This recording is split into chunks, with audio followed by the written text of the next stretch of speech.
before I get started, I want a couple items of business. One is that um, if you would like to be represented in this critique, if you'd like your work to be critiqued, make sure that you email me images.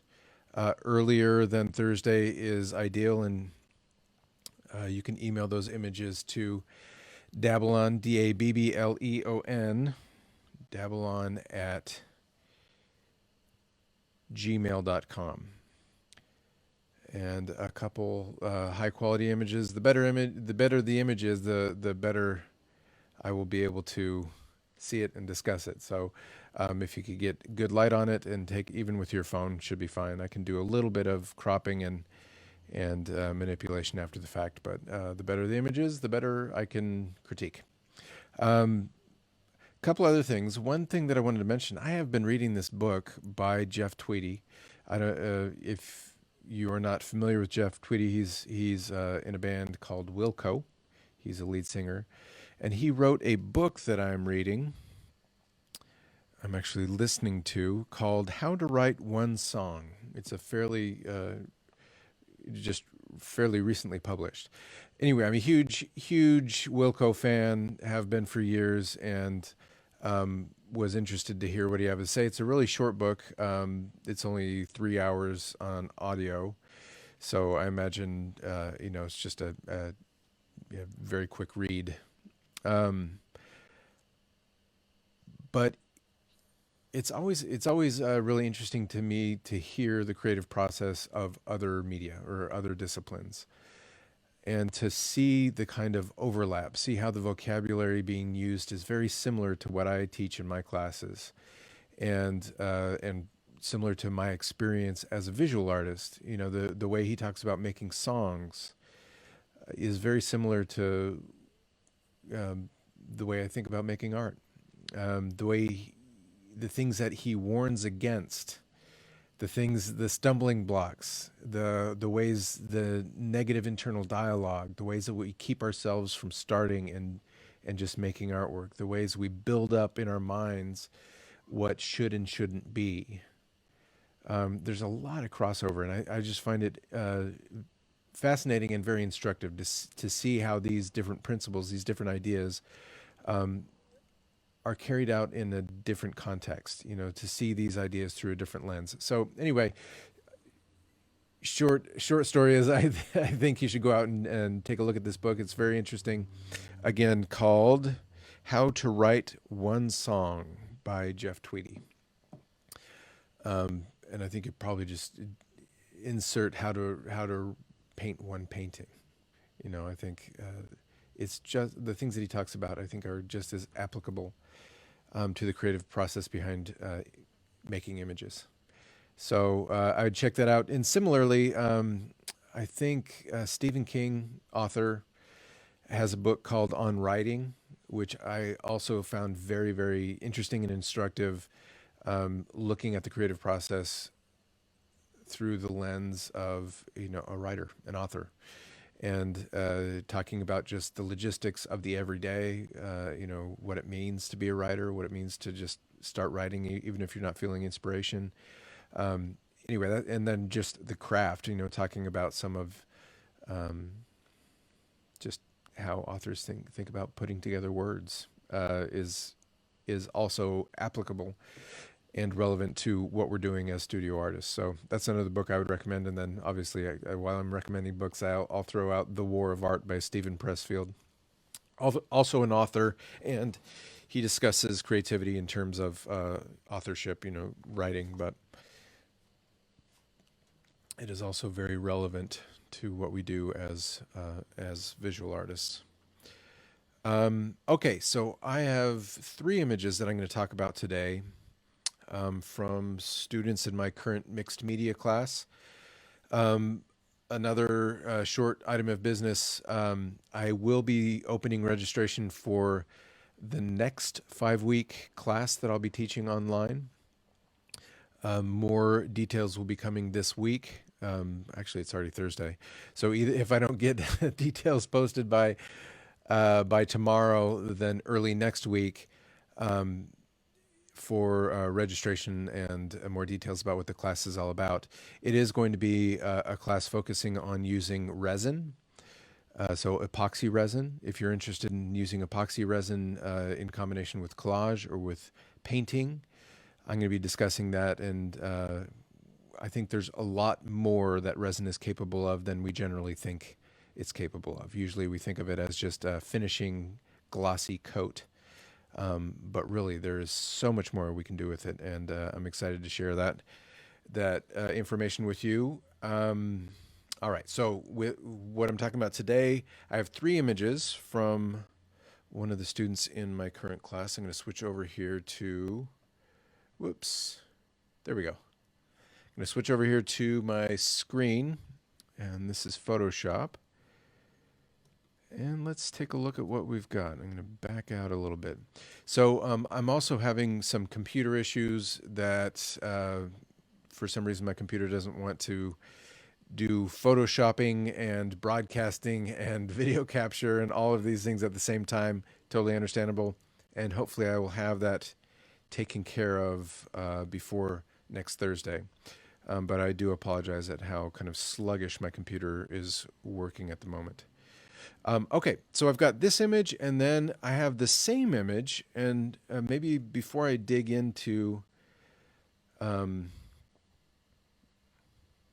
don't know, actually, maybe let me talk about this one first, and then we'll go back to this one. The only difference between the two is that when the artist was taking a picture of the image, she got a shadow of her hand cast on the image over here. So she kind of liked how that worked. She kind of liked that shadow breaking up this floor area, and asked if that might be a good thing to pursue and include. And I do have a couple thoughts on that. But before we get to that, let's look at this image, which I think is actually a bit of a better exposure. It looks like we have more saturated colors and more even lighting. So this is better. I'm going to crop it real quick, a little bit more. Should have done this before I started, because I think we're getting just a little bit of extra background information. Okay, so basically what we're seeing is collage. This, I know from previous versions, the foreground figure on the right, it was a photograph of a person that she painted on top of, to the point where we can see very little of the photograph remaining. And then we've got a lot of different kinds of collage elements in the background, composed in a way that invokes an interior space, right? We've got these converging orthogonals, these lines of linear perspective that lead us back into the distance or into this internal space. Then we have these rectangles in the wall that appear to be windows that are looking out onto a scene. We have some kind of consistent image that extends beyond or in both windows. It looks like that's a single outside as opposed to having 2 different kinds of images. It's the same scene, the same colors, the same aesthetic. There's kind of a cartoon quality of this stuff in the windows. Okay, so that's kind of what we've got. We've got linear perspective, we've got an interior space, we've got collage, we've got this guy in the foreground off to the right. Now, I guess first thing that I want to do is just to respond to what I'm seeing and what I'm getting, what the message to me is.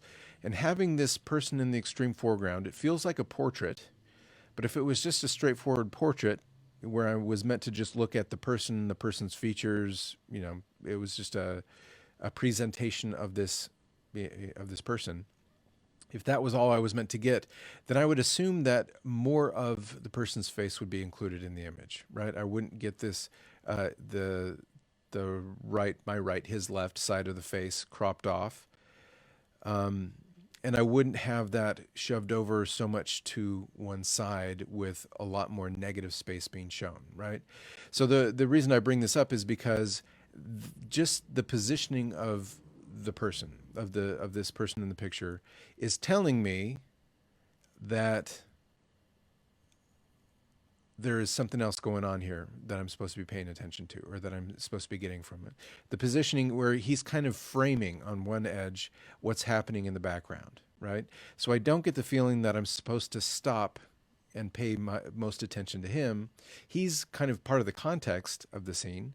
He's important. Obviously, he's in the foreground. He's closest to me. He occupies a fairly large portion of the composition, but he's not where I'm supposed to end up. Where I'm supposed to end up, I kind of the way, especially with the way she's included um, these perspective lines, they're kind of going on top of that picture and leading me back into the distance.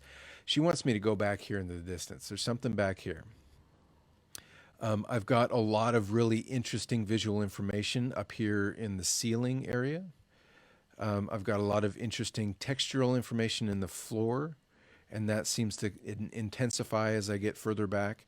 So, all to say that interesting portrait, don't, I feel like that's important context, but I'm being led into the distance. And I am focusing on this because I'm not entirely sure where I'm being led to, or what I'm supposed to, where I'm supposed to end. So I've got a couple competing things that are competing for my attention.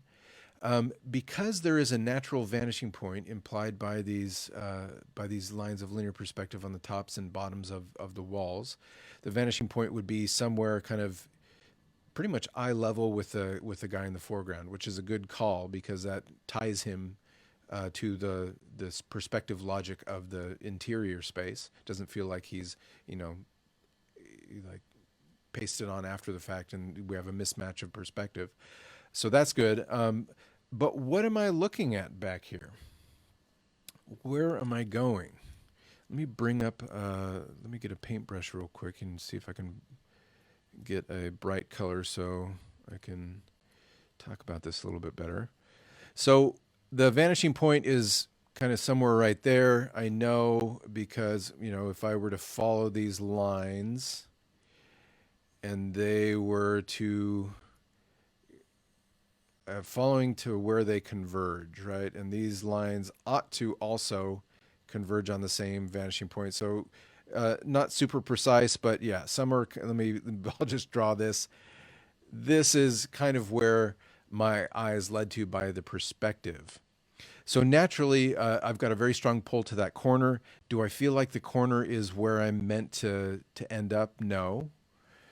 And I don't necessarily have to just rely on those perspective lines to indicate where I'm supposed to land.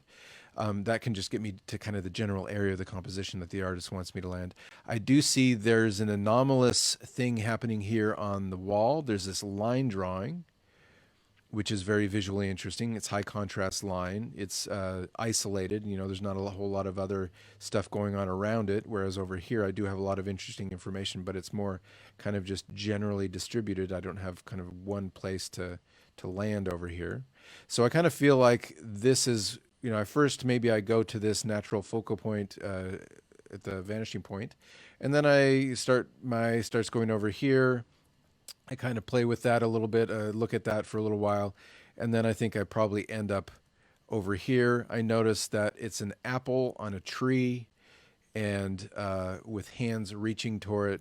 Whenever you have an apple on a tree with hands reaching toward it, it's going to evoke Adam and Eve. I think no matter, or at least maybe in American culture, I should say, I think it's so pervasive a story in our culture, regardless of your religion. I think the whole notion of Adam and Eve and the apple in the garden is probably common enough a story that it's going to be impossible to get around.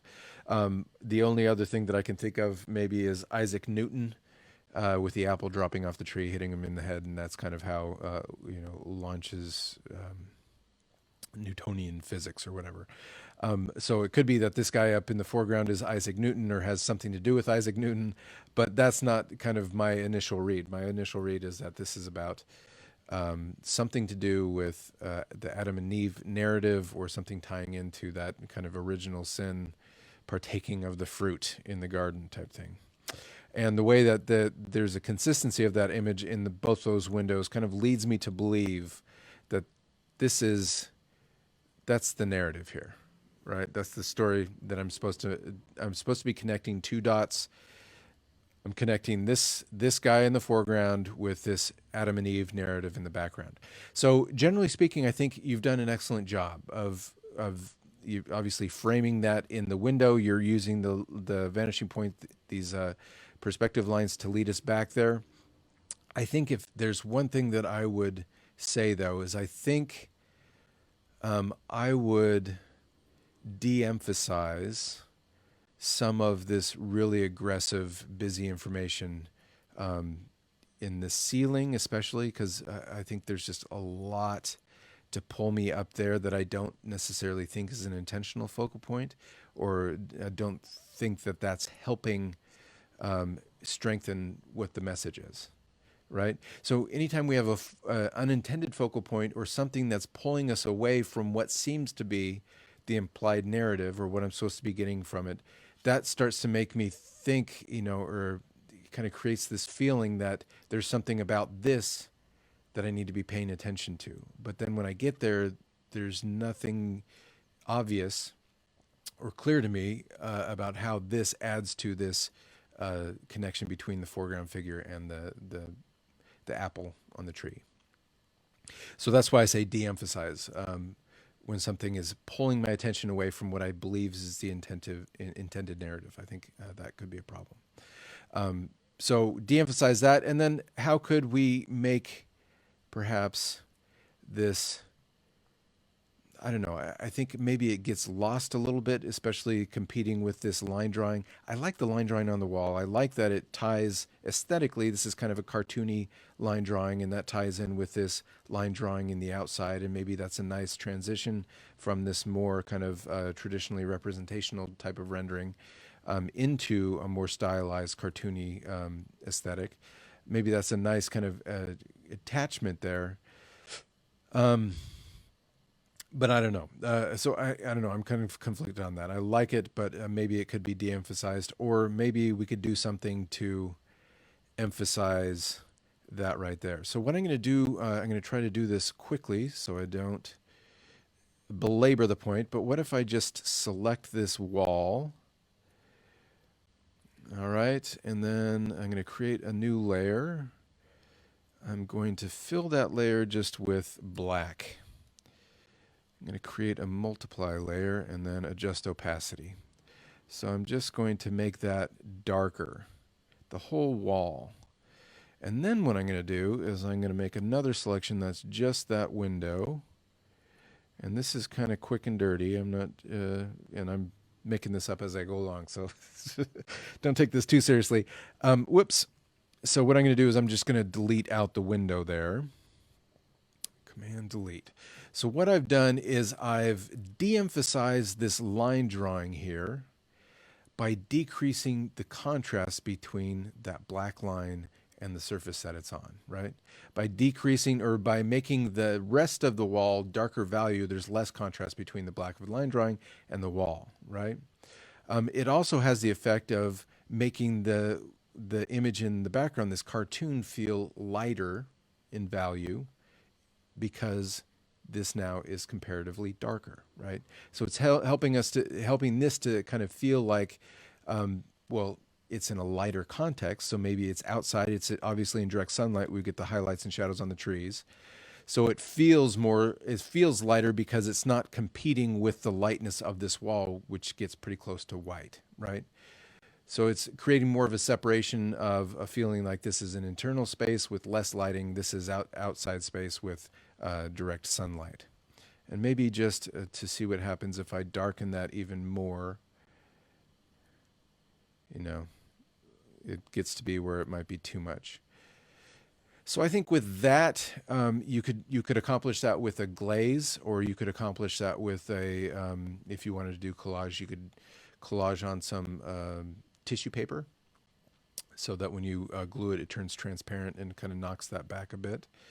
Those would be ways to deal with that. And, just as an experiment, I don't know, maybe I don't want to do that. Because you can see how this wall too gets to be pretty close to white. And you know what? I'm going to do that real quick. So what if I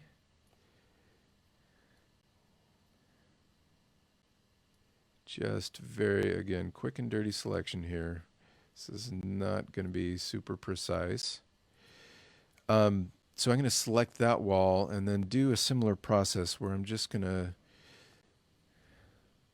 fill that in with black. And then I'll change that to a multiply layer, adjust the opacity.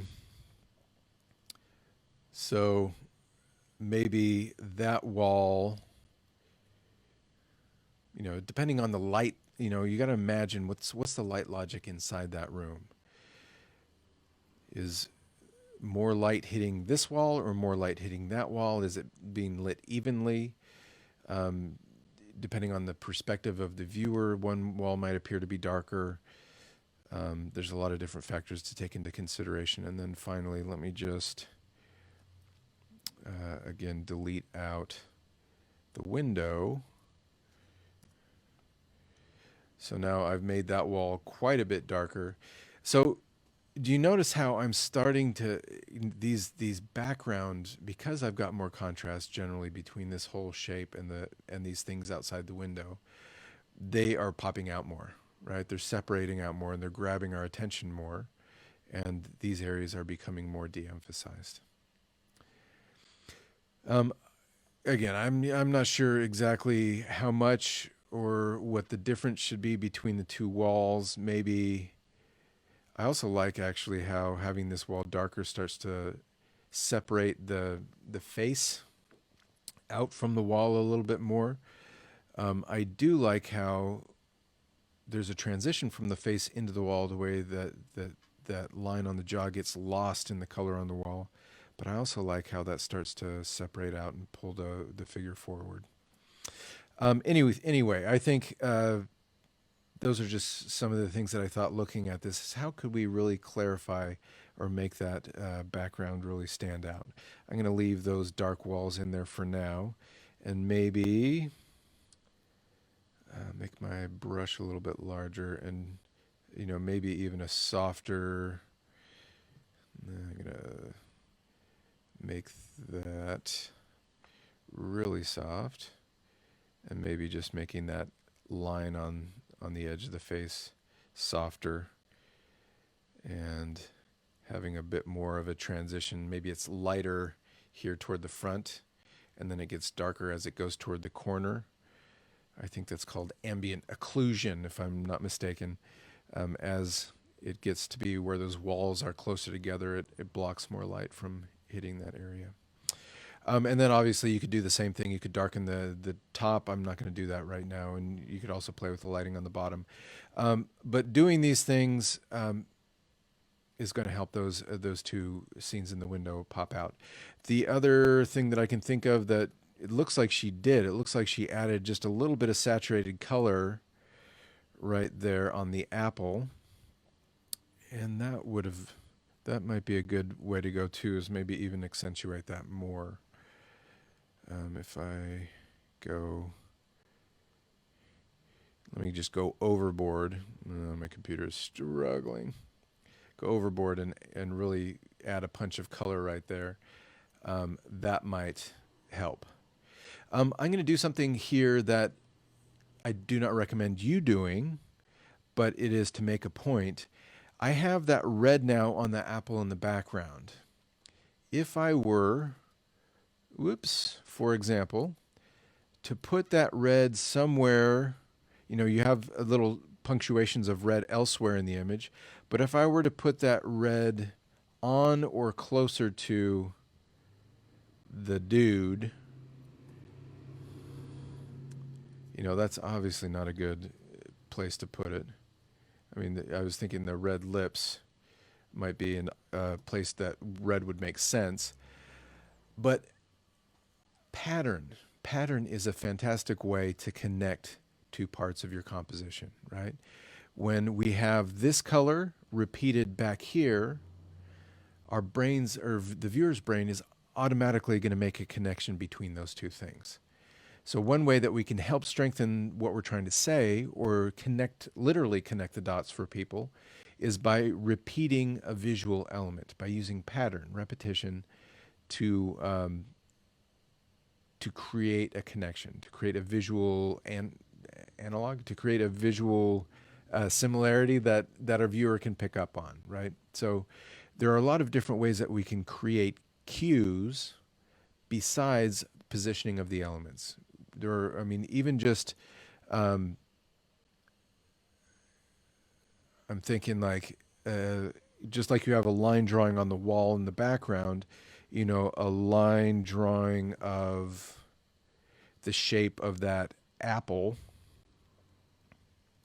Let's see, let's go to black. You know, line drawing of the shape of the apple behind this guy maybe would be enough, or like that circular apple shape would be might be enough to make us bring us a connection between that apple shape and then this foreground shape, you know, to help us make that direct link between those two parts of the composition. Anyway, I just wanted to make the point that pattern is a great way to clarify what we're trying to communicate. It can be a literal way to connect parts of the parts of the composition that are away from each other, that aren't necessarily right next to each other. Okay, so that's enough said on that.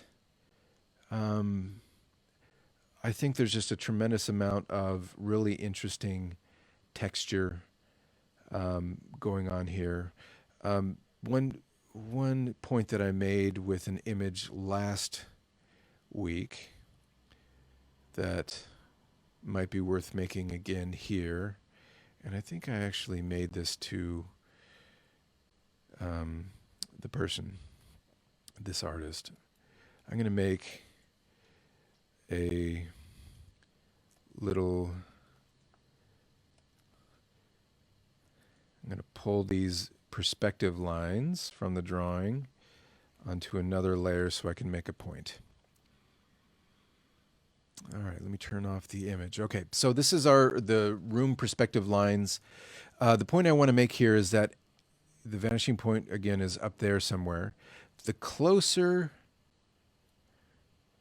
we get to the vanishing point, these floor shapes are going to appear, generally speaking, you know, you might have different shapes on the floor that aren't necessarily consistent, but generally speaking, any shape on the floor is going to appear to get smaller and narrower or closer together. So, for example, if we had kind of this repeating pattern of stripes, you know, the further away those stripes get from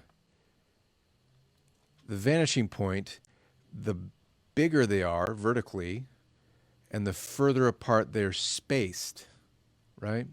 So that is relevant here because even though this pattern of cardboard shapes doesn't necessarily reflect a pattern on the floor of this interior space, that's generally what we expect to see.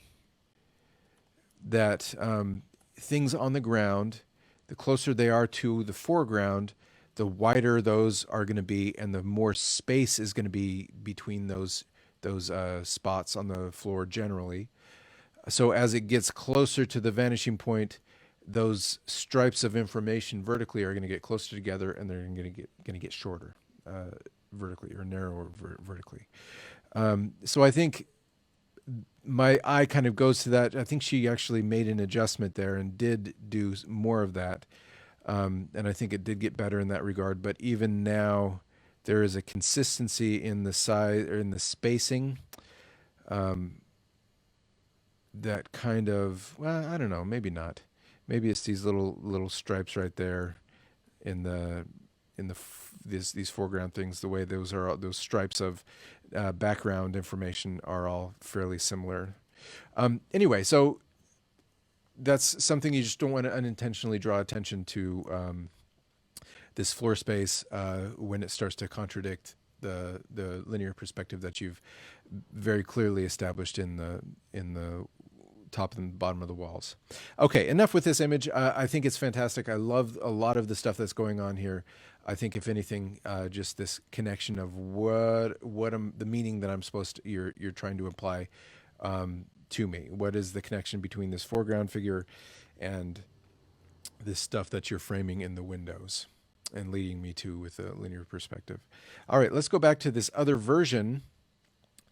She has this shadow of her hand and her pinky sticking out there.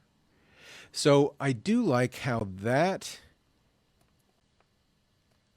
shadow divides up this floor shape into two more interesting shapes, right? That's an interesting division of that floor shape. The thing that I would like to caution here is kind of what I was just saying about the floor thing, is that you want to make sure that what you're doing in these elements that you're adding to your composition, that they don't contradict the linear perspective that you are implying, or the relationship or the light logic that you're establishing with the way you're rendering this internal space. So if you have this shape on the floor,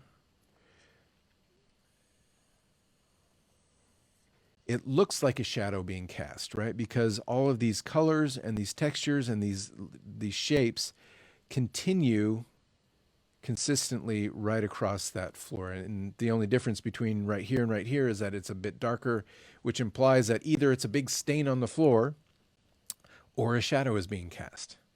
So if you want it to appear just as a coloration, like a stain, or something caused this part of the floor to be a slightly different color, again, when it's on the floor, it's gonna to me it's gonna read like a stain, because it looks like it's the same floor, it's just a little bit darker. If you want it to feel like it's a shadow being cast on that floor, then we need to have that shadow also interacting with this wall, which is right next to the floor, right? If a big object was casting a shadow on the floor right here, it would also logically be casting a shadow on this wall right there. Then I've got a helicopter, sounds like, flying right above my head. So hopefully that is not as loud for you as it is for me. So if you are going to keep, or if you want to introduce that, and you could by masking that area off with tape or with Frisket, not liquid, but Frisket film, I would also suggest, if you want it to feel like a shadow, that you have some kind of shadow also happening up here. So let me try to do that really quickly by making a selection, and maybe that shadow might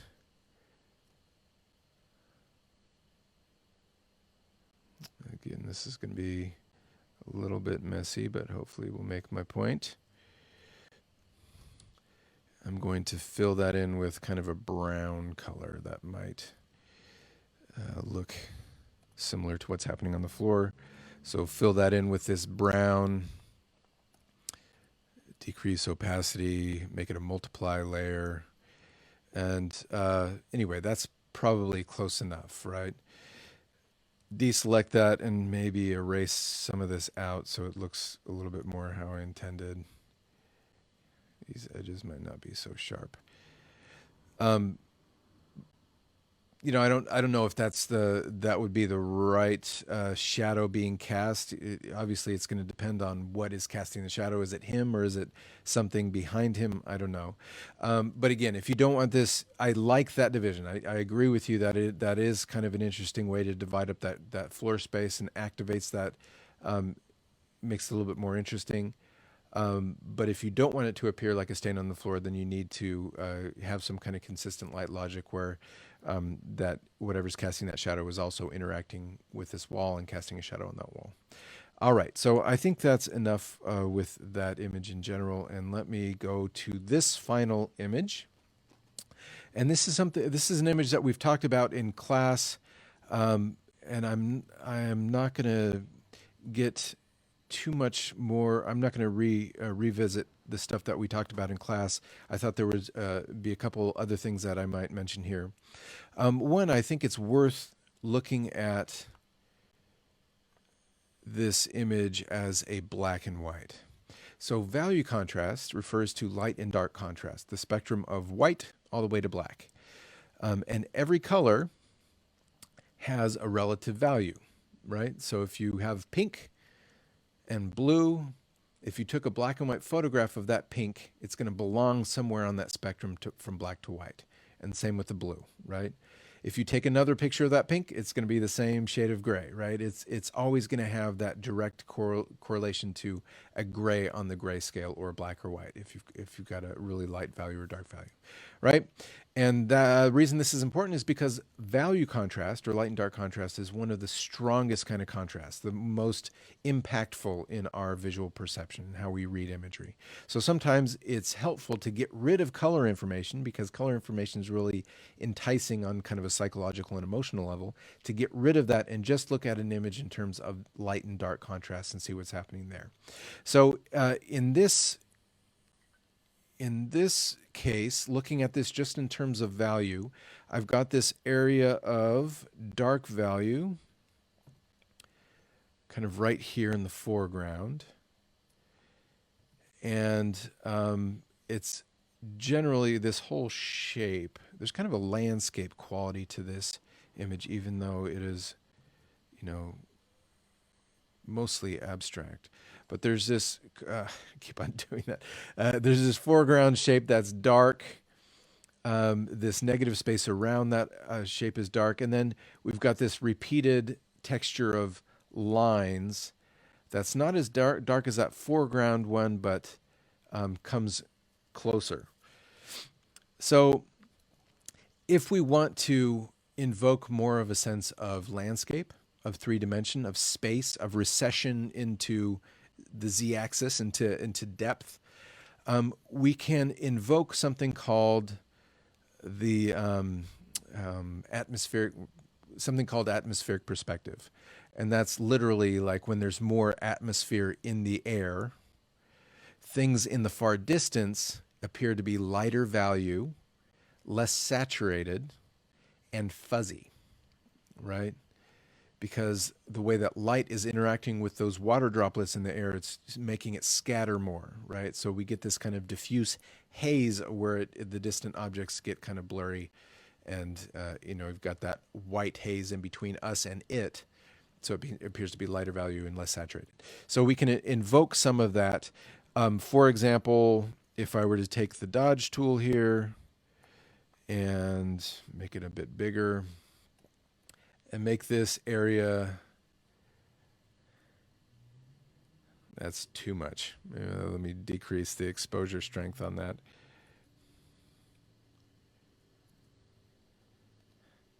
Make this area even lighter, and I'm just lightening the shadows. And then make this foreground, I'm going to use the burn tool now to make the foreground even darker, right? So we're going to get this more of a sense of atmospheric perspective, of atmosphere in the air that's separating us by space, or accentuating the fact that there's a separation of space, right? Or the illusion of space. Anyway, we can kind of tap into that to create a feeling of spaciousness by generally adding more dark value in this foreground and more lighter value in this distant. That would be a way to kind of invoke, again, a sense of landscape, which I feel is happening here. The other thing that I wanted to point out with just looking at in terms of value, let's see, take out that saturation, is just that the majority of this composition is kind of in those mid grays. There's little punctuations where, especially on these torn edges of the paper, where it gets to white. And there are little areas in the creases of this texture that gets to be almost black, but really the majority of this is a fairly narrow range of values in the middle of the grayscale. Not necessarily a problem, but if you want things to pop more, if you want them to stand out more, it's not just an issue of color, right? You can try to put complementary pairs in there to make more contrast. But what's going to be more influential if you want things to pop more in this image is by creating more value contrast. So it doesn't matter what color. Color's great, and it can be used to create contrast and more pop by using complementary colors. But what's going to be more effective in creating that contrast and that pop is creating more value contrast, right? So hopefully that makes sense. Right now, there's not, generally speaking, the overall values. There's not a lot of value contrast happening here, especially in the negative space. All right, the next thing that I wanted to talk or to notice here in this image is if I were to go to filter and down to blur and Gaussian blur, I can affect how blurry this image gets. So let me take the blur down a little bit. So this is a practice that art teachers will often say is try to unfocus your eyes, try to blur your eyes. We can just do that a little bit more literally and easier in Photoshop. So what that does is it takes away all the surface detail that catches our attention and distracts us from being able to see what's happening on a more global level, right? It's kind of the difference between the chop on the surface of the ocean that is going to grab our attention because it's annoying and it's right there in front of our face, as opposed to the currents that are under the surface of the ocean, right? That, if we're swimming in the ocean, that chop might be really distracting and catching our attention, getting in our mouth and our eyes. But what's really affecting where we're going and moving, maybe that riptide has pulled us, a mile away when we're swimming our fastest and being annoyed by the surface chop. Anyway, I don't need to dig too much into that metaphor, but hopefully that's understandable. So taking away, by blurring this, I'm taking away some of that surface detail and the texture and all the stuff that we get interested in, and hopefully see a little bit better what's happening on that kind of tide level, the undercurrent, the foundation. And what we can see is there again. There's this kind of mountain foreground element, and this flow or this line of negative space, the blue sky, and it feels like blue sky. So I don't know if that is intentional, but that's the way it comes across. So that this is what I follow. I follow that light shape and that line that happens that flows from left to right over here. And really where I'm ending up or where I feel like I'm landing is right here, right? Generally speaking, English speakers, we read images like we read text from left to right. And I feel like I'm being guided by the organization of these visual elements and the way that the concentration of information in this foreground element is kind of dense and I don't know, dense is kind of locks me out kind of that shape. And I kind of want to go up here, and this is where I'm moving around the images through this. So I'm being pointed over here, and I guess one thing that I would say is that I do feel like I want more of a payoff. There's a lot of interesting stuff happening here, a lot of interesting stuff happening here in these lines, but they're so densely packed and all this stuff is fairly evenly distributed that I don't really land anywhere in here. And the way that you've opened up space right here kind of, it almost like it sets the stage for something to go on right there. Anyway, I think that's kind of my general, just looking at this, I kind of feel like I got to stop using kind of, sort of thinking, but I'm being guided from this yellow spot right here, which is, contrasted with that. It's a light value color and it's next to a cool color. So that punches right there. And then I kind of travel over here and land over here. I don't know. I just feel like there's this stage being set for something more exciting, or more of a payoff to be happening over there. That could be maybe little punches of saturated color. It could be little squiggles of line. But again, it's like I'm waiting for the firework to go off, and my eye is like, I know the fireworks are going to happen right there, and I want something to happen, or I'm kind of holding my breath, waiting for something to happen right there. I think you could, I don't know, one idea that's coming to mind is you could, I'm going to take the dodge tool. You could kind of gradually get lighter and lighter until we get to this spot right over here. Again, to kind of just dig in and make that even stronger, that pull to this area over here. Possibly kind of contrary to what I was saying earlier about atmospheric perspective, you could darken these areas around that light spot. So maybe even just really leaning into that being the focal point, making it lighter, making more contrast, and generally just giving us more of a payoff in that this whole area is stronger. So it really is, it's kind of this glow right here that I land on. It's kind of a peaceful area, or kind of a respite from all this chaos that's happening, or all this aggressive texture that's happening around. Or you could do something like, you know, bring in, you could even bring in continue some of these lines that are happening in this texture, and kind of connect both sides of that. Yeah, I don't even know how I can do this.